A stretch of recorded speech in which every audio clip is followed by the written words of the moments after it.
আসসালামু আলাইকুম, আমি শাহনাজ পারভিন সোনিয়া, আইন ও ভূমি প্রশাসন বিভাগ, রাজশাহী বিশ্ববিদ্যালয়।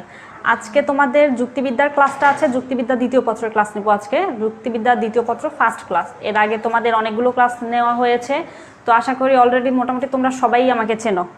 প্রথম প্রশ্ন দেখো। প্রথম প্রশ্ন প্রথম অধ্যায় থেকে। প্রথম অধ্যায় দ্বিতীয় অধ্যায় মোটামুটি খুব সহজ ধরতে গেলে, তোমাদের কাছে খুব সহজ লাগার কথা। এই দুইটা অধ্যায় থেকে খুব বেশি কঠিন প্রশ্ন নাই, প্লাস খুব বেশি বোঝার মতো প্রশ্নও নাই। একবার পড়লেই এগুলো হয়ে যায়। তো এখানে এমসিকিউ যেগুলো আছে এগুলো একবার করে পড়ে নিল, এখান থেকে পড়ে নিলে তোমরা এটা আর ভুলবা না, ঠিক আছে? তো দেখো প্রথম প্রশ্নটা দেখো যে যৌক্তিক সংজ্ঞার ক্ষেত্রে সুস্পষ্টভাবে কি উল্লেখ করতে হয়। প্রথম প্রশ্ন দেখো।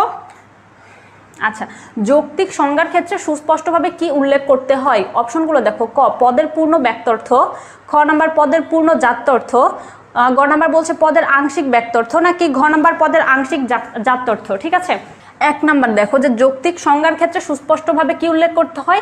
একের উত্তর হচ্ছে খ, পদের পূর্ণ জাত্যর্থ। ঠিক আছে, যৌক্তিক সংজ্ঞার ক্ষেত্রে পদের পূর্ণ জাত্যর্থ। এটা উত্তর যেহেতু সবাই সঠিক দিয়েছো, তো এটার ব্যাখ্যাতে আর যাওয়া দরকার নাই আমি মনে করি। নেক্সট প্রশ্নগুলোতে চলে যাব, ঠিক আছে? আচ্ছা, মুসা বলছো শেয়ার করে দিচ্ছে, থ্যাংক ইউ মুসা তোমাকে।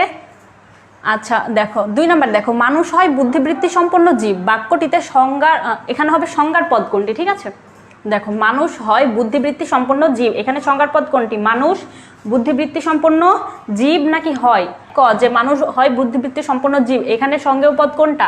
সঙ্গেয় পদ হচ্ছে মানুষ। ঠিক আছে, আচ্ছা শাফিকুল ইসলাম বলছিল 100%, অবশ্যই তোমারটা ঠিক হয়েছে 100%। ঠিক আছে, আচ্ছা এটা দেখো খুব ইজি, মানে প্রথম অধ্যায় থেকে খুব ইজি কিছু প্রশ্ন আছে তোমাদের কনফিডেন্ট বানানোর জন্য, তারপরে একটু টাফ হবে, কোনো টাফ না।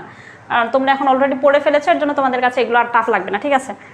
আচ্ছা, তারপরে দেখো অধিকাংশ পদের কয়টি দিক থাকে? ক হচ্ছে 2টি, খ 4টি, গ 5টি, নাকি 6টি? অধিকাংশ পদের কয়টি দিক থাকে?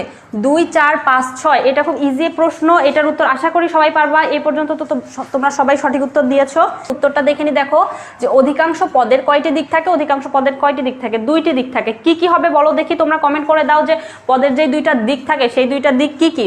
দেখো যৌক্তিক সংজ্ঞায় পদের কোন দিকটি বিশ্লেষণ করা হয়? ব্যক্তার্থ, জাত্যর্থ, অবান্তর লক্ষণ, নাকি উপলক্ষণ? এটাও ইজি একটা প্রশ্ন, কোন দিকটা ব্যাখ্যা করা হয়। ঠিক আছে, ব্যাখ্যা বা বিশ্লেষণ করা হয় যৌক্তিক সংজ্ঞায়। উত্তরগুলো দিতে থাকো তোমরা। আচ্ছা, যৌক্তিক সংজ্ঞায় পদের কোন দিকটি বিশ্লেষণ করা হয়? ব্যক্তার্থ, জাত্যর্থ, অবান্তর লক্ষণ, নাকি উপলক্ষণ? আচ্ছা উত্তরটা আমরা দেখো দেখে নিই, বেশি সময় আজকে নষ্ট করবো না আমরা। উত্তরটা হচ্ছে জাত্যর্থ। যারা জাত্যর্থ দিয়েছিল তাদের সবারটাই ঠিক হয়েছে। ঠিক আছে, যৌক্তিক সংজ্ঞায় সবসময় কি করতে, কোনটাকে বিশ্লেষণ করার প্রয়োজন পড়ে? জাত্যর্থটা। জাত্যর্থ মেনলি কি বলতো, যেগুলো আবশ্যিক গুণ আর কি, গুণাবলী পদের, সেগুলো হচ্ছে কি জাত্যর্থ। ঠিক আছে, 5 নম্বর প্রশ্ন দেখো কি বলছে। কক্সবাজার অত্যন্ত স্বাস্থ্যকর স্থান, এটি একটি বিখ্যাত পর্যটন কেন্দ্র, এটি বিশ্বের দীর্ঘতম সমুদ্র সৈকত। এখন তোমরা কমেন্ট করো কক্সবাজার থেকে কতজন ক্লাস করছো। বাংলা ক্লাসে কক্সবাজার থেকে কয়েকজনই ছিল মোটামুটি, আজকের ক্লাসে কক্সবাজার থেকে কেউ আসো কিনা কমেন্ট করে দাও।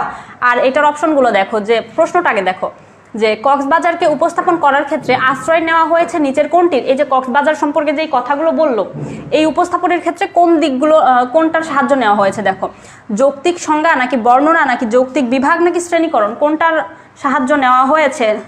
আচ্ছা উত্তরটা দেখো, দেখেন এটা খুব ইজি। এখানে মেনলি কক্সবাজারের বর্ণনা দেওয়া হয়েছে, তাই না? এখানে বর্ণনার সাহায্য নেওয়া হয়েছে যে এটা হচ্ছে স্বাস্থ্যকর জায়গা, এটা বিখ্যাত পর্যটন কেন্দ্র, বিশ্বের দীর্ঘতম সমুদ্র সৈকত। ঠিক আছে, সংজ্ঞা। আচ্ছা 6 নম্বর প্রশ্নটা দেখো কি বলছে, যে সংজ্ঞা প্রদান করা হয় ড্যাশ, মানে সংজ্ঞা এই নিচের এই কোনগুলোর হচ্ছে সংজ্ঞা প্রদান করা হয়? বস্তুর, পদের, ব্যক্তির, নাকি বিষয়ের? প্রদান করা হয় কিসের? পদের। খুবই ইজি একটা প্রশ্ন, তোমরা যারা আগে আগে উত্তর দিয়েছো তাদের সবাইকে কংগ্রেচুলেশনস। 7 নম্বর দেখো, 7 নম্বর কি বলছে, যে সংজ্ঞা প্রদানের জন্য যুক্তিবিদগণ কয়টি নিয়মের উল্লেখ করেছেন? এটা জানতে হবে। দেখো এই নিয়ম 2টা আছে, মানে 2টা বলতে 2 ক্ষেত্রে নিয়মের কথা আছে। ঠিক আছে, একটা তো সংজ্ঞা প্রদানের ক্ষেত্রে, আর একটা আছে কি যুক্তি বিভাগের ক্ষেত্রে মেবি, তাই না? যৌক্তিক বিভাগের ক্ষেত্রে। আচ্ছা তো কোনটার কয়টা এটা কিন্তু গুলিয়ে ফেলা যাবে না, মানে প্রথম অধ্যায় আর দ্বিতীয় অধ্যায়ের এই নিয়মগুলো কিন্তু তোমাদের গুলিয়ে ফেললে হবে না। ঠিক আছে, সংজ্ঞা প্রদানের জন্য যুক্তিবিদগণ কয়টি নিয়মের উল্লেখ করেছেন? এটার উত্তরটা সবাই দাও। সংজ্ঞা প্রদানের ক্ষেত্রে যুক্তিবিদগণ 5টি নিয়মের কথা বলেছেন, উল্লেখ করেছেন। নেক্সট প্রশ্নে চলে যায়, দেখো 8 নাম্বার। উট হয় মরুভূমির জাহাজ, এখানে কোন ধরনের অনুৎপত্তি ঘটেছে? এটাও পারার কথা, খুবই ইজি প্রশ্ন। আচ্ছা উত্তরটা দেখে নাও। দেখো এটা হচ্ছে উট হয় মরুভূমির জাহাজ, এখানে কি মরুভূমির জাহাজের সাথে, মানে এটা হচ্ছে একটা রূপক। ঠিক আছে, তো এটা অ্যাকচুয়ালি কি এটা হচ্ছে রূপক অনুৎপত্তি ঘটেছে। ঠিক আছে, নেক্সট প্রশ্নটা দেখো 9 নাম্বার। মানুষ নয় জড়বস্তু বাক্যটিতে কোন ধরনের সংজ্ঞাজনিত অনুপত্তি ঘটেছে? মানুষ নয় জড়বস্তু, মানুষ নয় জড়বস্তু এই বাক্যটিতে কোন ধরনের সংজ্ঞাজনিত অনুপত্তি ঘটেছে? আচ্ছা, অনুপত্তি বলতে তোমরা কে কি বোঝো এটা কমেন্ট করোতে দেখি। অনুপত্তি কেউ বোঝো কি আদৌ? উত্তরটা দেখে নি। দেখো যে মানুষ নয় জড়বস্তু, এটা অ্যাকচুয়ালি নয়ের্থক। নয়ের্থক অর্থ কি বলো তো? আজকে তোমরা বেশি উত্তর দিবা। নয়ের্থক অর্থ কি বলো?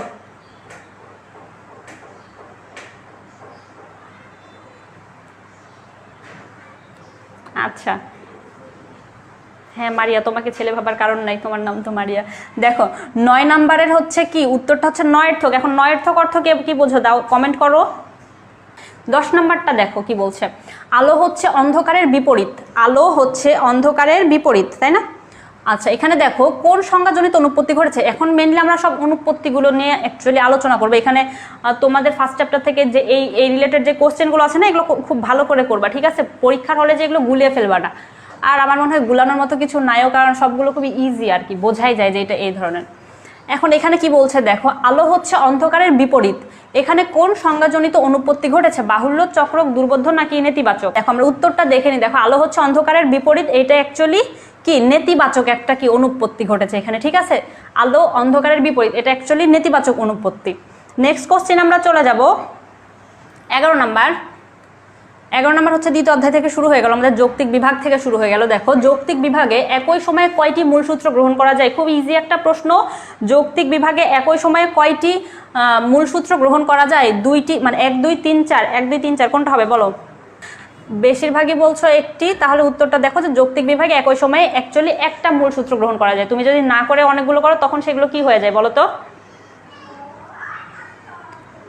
একটা মূলসূত্র না গ্রহণ করে তুমি যদি অনেকগুলো মূলসূত্র গ্রহণ করো তখন একটা কি হয়? এই প্রশ্নটা আছে, বাট এখন কে কে উত্তর দিতে পারো দেখো দেখি। 3 নম্বর নিয়ম এটা। আচ্ছা তোমার এটাও মনে আছে, এটা কত নম্বর নিয়ম? খুব ভালো। 12 নম্বর দেখো। 12 নম্বর বলছে যে গায়ের রঙের ভিত্তিতে মানুষকে সাদা মানুষ ও কালো মানুষে ভাগ করলে যে অনুপত্তি ঘটে তার নাম কি? গায়ের রঙের উপর ভিত্তি করে মানুষকে যদি সাদা মানুষ আর কি কালো মানুষে কি বলে ভাগ করো। আচ্ছা তুমি একজন উত্তর দিয়েছো অনুপত্তি ঘটে, হ্যাঁ ঠিক আছে। তাহলে যে অনুপত্তি ঘটে তার নাম কি? সংকর বিভাগ অনুপত্তি, গুণগত বিভাগ অনুপত্তি, অব্যাপক বিভাগ নাকি অতিব্যাপক বিভাগ? আচ্ছা এইটা তোমাদের বেশিরভাগেরই ভুল হতে যাচ্ছে। দেখো গুণগত হবে না এটা, ঠিক আছে? গুণগত তোমরা বেশিরভাগই বলছো, গুণগত হবে না। গুণগত তোমাদের কাছে যদি বই থাকে গুণগত অনুপত্তিটা বের করো, বের করে ওইখান থেকে দেখো গুণগত অ্যাকচুয়ালি কি বোঝাচ্ছে। ঠিক আছে, পরে আমাকে বলো এখনই, এটা এখন এসে ভুল করলে হবে না। দেখো গায়ের রঙের ভিত্তিতে যদি মানুষকে সাদা মানুষ ও কালো মানুষে ভাগ করো তাহলে যে অনুপত্তি ঘটবে সেটা হচ্ছে কি? অব্যাপক বিভাগ অনুপত্তি। অব্যাপক কেন হয়েছে বলো তো? অব্যাপক বিভাগ অনুপত্তি কেন হয়েছে সেটা বলো। এইটা অব্যাপক কেন হয়েছে উত্তরটা দাও দেখি। দেখো এই যে মূল শ্রেণী যেটা ছিল, মানুষকে তুমি কি সাদা মানুষ যে উপশ্রেণীতে ভাগ করছো, সাদা মানুষ আর কালো মানুষে যখন ভাগ করছো তখন কি এইটার সংখ্যাটা তোমার অ্যাকচুয়াল সংখ্যার থেকে কমে চলে আসে না? তো যখন কম হয় তখন ওইটা কি হয়? অব্যাপক। আর যখন বেশি হয়ে যায় তখন কি হয়? অতি ব্যাপক। ঠিক আছে। 13 নম্বর প্রশ্ন কি বলছে দেখো, যে একই সময়ে একাধিক মূলনীতির ভিত্তিতে কোনো জাতিকে বিভক্ত করা হলে নিচের কোন অনুপত্তি ঘটে? একই সময়ে, এই যে এটা আমি বলেছিলাম এর আগে যে এই প্রশ্নটার উত্তর তোমরা দাও যখন আমরা হচ্ছে অনুপত্তি, ওই যে এট এ টাইম কয়টা অনুপত্তির মূলনীতি নেওয়া যায়, ওইটাতে আমি বলেছিলাম যে এটার প্রশ্নের উত্তর দাও। দেখো প্রশ্নটা এখানেই আছে যে একই সময়ে একাধিক মূলনীতির ভিত্তিতে কোনো জাতিকে বিভক্ত করা হলে নিচের কোন অনুপত্তিটি ঘটে? ক নাম্বার হচ্ছে সংকর, খ নাম্বার অতিব্যাপক, গ গুণগত নাকি উল্লম্ফন। সংকর, অতিব্যাপক, গুণগত নাকি উল্লম্ফন, কোনটা? উত্তরটা দেখে নাও। দেখো যে একই সময় যখন তুমি একাধিক মূলনীতি গ্রহণ করো তখন সেটা কি হয়ে যায়? সংকর অনুপত্তি ঘটে যায়। ঠিক আছে, এটা সংকর অনুপত্তি বের করো। দেখো এখানে হুবহু সেম কথাটা লেখা আছে, একদম লাইন বাই লাইন। তো একই সময় যখন একাধিক মূলনীতি তুমি গ্রহণ করবা, যখন ভিত্তিতে যখন কোনো জাতিকে বিভক্ত করবা তখন সেটা হয়ে যায় কি? সংকর অনুপত্তি। 14 নাম্বার দেখবা প্রশ্নটা। 14 নম্বর প্রশ্ন কি বলছে দেখো, যে কোনটি বিরোধ নিয়ম ও নিমর্ধম নিয়মের উপর প্রতিষ্ঠিত? কোনটি বিরোধ নিয়ম ও নিমর্ধম নিয়মের উপর প্রতিষ্ঠিত? কোনটি বিরোধ নিয়ম ও নিমর্ধম নিয়মের উপর প্রতিষ্ঠিত? অপশনগুলো দেখো, যৌক্তিক বিভাগ, দ্বিকোটিক বিভাগ, গ নাম্বার বলছে বৈজ্ঞানিক আরোহ, নাকি ঘ নাম্বার যৌক্তিক সংজ্ঞা? এটার উত্তরটা দিতে থাকো। বেশিরভাগই বলছো 14 খ, এটা সবারটাই কি হয়েছে, সঠিক হয়েছে। দেখো কোনটি বিরোধ নিয়ম ও নির্মধ্যম নিয়মের উপর প্রতিষ্ঠিত? দ্বিকোটিক বিভাগটা হচ্ছে কি বিরোধ নিয়ম আর নির্মধ্যম নিয়মের উপর প্রতিষ্ঠিত, ঠিক আছে। দ্বিকোটিক বিভাগ বলতে তোমরা কে কি বুঝো এটা অপশনে কমেন্ট করে দাও দেখি, কমেন্টে কমেন্ট করে দাও দেখি। দ্বিকোটিক বিভাগ বা দ্বিকোটিক বিভাগের আরেকটা নাম আছে, ওইটা কি বলো, সহজ নাম যেটা আর কি। 15 নম্বর প্রশ্নটা দেখো, কোন বিভাগ প্রক্রিয়ায় ভ্রান্তি ঘটার সম্ভাবনা থাকে না? কোন বিভাগ প্রক্রিয়ায় ভ্রান্তি ঘটার সম্ভাবনা থাকে না? সহজ একটা প্রশ্ন, কোন বিভাগ প্রক্রিয়ায় ভ্রান্তি ঘটার সম্ভাবনা থাকে না? অপশন দেখো, সংকর, দ্বিকোটিক, পরাঙ্গী আর হচ্ছে উল্লম্ফন। 15 নম্বর দেখো, কোন বিভাগ প্রক্রিয়ায় ভ্রান্তি ঘটার সম্ভাবনা থাকে না? দ্বিকোটিক বিভাগ প্রক্রিয়ায় কি থাকে না? ভ্রান্তি ঘটার কোনো সম্ভাবনা থাকে না, ঠিক আছে। দ্বিকোটিক বিভাজন কি থাকে না, ভ্রান্তি ঘটার কোনো সম্ভাবনা থাকে না। নেক্সট প্রশ্নে চলে যায়, দেখো 16 নাম্বার। এটা সহজ একটা প্রশ্ন, টেমনো শব্দটির অর্থ কি? টেমনো শব্দের অর্থ কি? অপশনগুলো দেখো, সংজ্ঞা দেওয়া, ব্যাখ্যা করা, ভাগ করা, নাকি অনুমান করা। টেমনো শব্দের অর্থ কি? আচ্ছা, টেমনো শব্দের অর্থ দেখে নাও তোমরা। টেমনো, তোমরা দুই একজন বলেছো এটা বইয়ে পাওনি। টেমনো শব্দের অর্থ অ্যাকচুয়ালি ভাগ করা, ঠিক আছে। টেমনো শব্দের অর্থ হচ্ছে ভাগ করা। টেমনো শব্দের অর্থ কি? ভাগ করা। 17 নম্বর কোশ্চেন আমরা চলে যাই, দেখো দ্বিকোটিক বিভাগের বিভক্ত উপজাতিগুলো কোন পদ হয়? এটা ইজি প্রশ্ন, যারা জানো যে দ্বিকোটিক বিভাগ কি তারা এটা খুব সহজে উত্তর দিতে পারবে। অ্যাকচুয়ালি আজকের প্রশ্নগুলো সবই ইজি, কারণ প্রথম দ্বিতীয় চ্যাপ্টার থেকে যে প্রশ্নগুলো যে কোনো বইয়েরই হয় না কেন এগুলো সবই ইজি থাকে। ইতিহাসের ক্ষেত্রে একটু আলাদা, কারণ ইতিহাস তো সবই সেম, সবই ইতিহাস, সবই সালটাল আর কি। 17 নম্বরের উত্তরটা দেখে নাও। দেখো 17 নম্বর কি হবে? দ্বিকোটিক বিভাগের বিভক্তি উপজাতিগুলো অ্যাকচুয়ালি সদর্থক থাকে ও নয়ার্থক, মানে অর্থাৎ পজিটিভ ও নেগেটিভ, মানে হ্যাঁ বোধক অথবা না বোধক, এইগুলো থাকে, ঠিক আছে। সদর্থক ও নয়ার্থক, ঠিক আছে। নেক্সট একটা কি দেওয়া আছে, উদ্দীপক দেওয়া আছে, ওইখান থেকে প্রশ্নের উত্তর করতে হবে। দেখো উদ্দীপকটা কি বলছে, যে একটি কলেজের একাদশ শ্রেণীতে মানবিক বিভাগের ছাত্রীদের পঠিত বিষয় হিসেবে বাংলা, ইংরেজি, আইসিটি, যুক্তিবিদ্যা, অর্থনীতি, পৌরনীতি, সমাজবিজ্ঞান ও জীববিজ্ঞানকে অন্তর্ভুক্ত করা হয়েছে। এটা হচ্ছে উদ্দীপক। এখন কোশ্চেন হচ্ছে, দেখো যে উদ্দীপকে কোন ধরনের বিভাগ অনুৎপত্তি ঘটেছে? এই যে একটা কলেজের একাদশ শ্রেণীর মানবিক বিভাগকে এতগুলো বিভাগে ভাগ করা হয়েছে। এখন তুমি বিভাগের নামগুলো মনোযোগ দিয়ে পড়ো, কারণ প্রশ্নের উত্তরটা এর মধ্যেই লুকায় আছে, ঠিক আছে। এখন প্রশ্নটাতে কি বলছে, যে উদ্দীপকে কোন ধরনের কি হয়েছে, বিভাগ অনুৎপত্তি ঘটেছে। অপশন দেখো, অতি ব্যাপক, অব্যাপক, অঙ্গগত, নাকি সংকট। এটার উত্তর আশা করি সবাই পারবে। দেখো 18 নম্বরের উত্তরটা দেখো, উদ্দীপকে এটা অ্যাকচুয়ালি অতি ব্যাপক। এখানে দেখো মানবিক, একটা জিনিস ভালো করে খেয়াল করে দেখো, মানবিক বিভাগের ছাত্রীদের পঠিত বিষয় হিসেবে বাংলা, ইংরেজি, আইসিটি, যুক্তিবিদ্যা, অর্থনীতি, পৌরনীতি, সমাজবিজ্ঞান ও জীববিজ্ঞানকে, এখানে দেখো জীববিজ্ঞান কি মানবিকের পঠিত বিষয়? তাহলে এখানে দেখো এই যে যেই শ্রেণীটাকে ভাগ করা হচ্ছে ওইটা বাদে কি বাইরের একটা আছে, ঠিক আছে। তো ওই বাইরের একটা উপশ্রেণী আছে যেহেতু জীববিজ্ঞানটা, এর জন্য কি এটা হয়ে গেল অতি ব্যাপক। এখন তোমরা হচ্ছে বইয়ে যে অতি ব্যাপকের যে ইয়াটা আছে, প্যারাটা আছে, ওইখানে যাও, ওইখানে যে দেখবা যে লেখা আছে এখানে, যে যখন যেই শ্রেণীটাকে ভাগ করা হয়, আচ্ছা যেই শ্রেণীটাকে ভাগ করা হয় ওইটা ব্যতীত যদি এক্সট্রা কোনো উপশ্রেণীকে ধরা হয় তখন সেটা হয়ে যায় কি অতি ব্যাপক, ঠিক আছে।